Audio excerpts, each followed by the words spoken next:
Do zápasu proti Slovanu sme vstúpili, myslím, aktívne. Dostávali sme supera pod tlak, tým pádom a hral trošku jednoduchším spôsobom.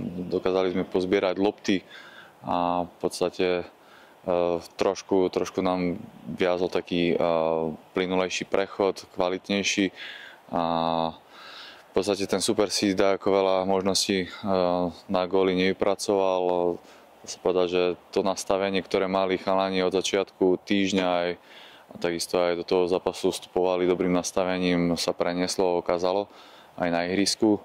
A toho supera sme dokázali trápiť hlavne po nejakých rýchlych útokoch. V podstate hneď aj prvý gól, ktorý sme strelili, sme dali po rýchlom útoku, kde sa veľmi dobre presadil Vlado Janoš. A dá sa povedať, že polčas sme uhrali na výsledok 1-0. Do druhého polčasu sme si povedali, že chceme pokračovať v aktivite, pridať nejaký ďalší gól a to sa nám aj podarilo. V podstate si myslím, že ten zápas sme zaslúžene aj vyhrali. Naozaj proti Slovanu sa nevyhráva každý deň, si myslím, ani v tých dorasteneckých kategóriách, takže o to je to cennejšie. Chlapci sa určite potešili a bolo to cítiť aj počuť v kabine. Takže vážime si to víťazstvo, ale každé víťazstvo si vážime, či je to proti Slovanu alebo proti nejakému inému superovi.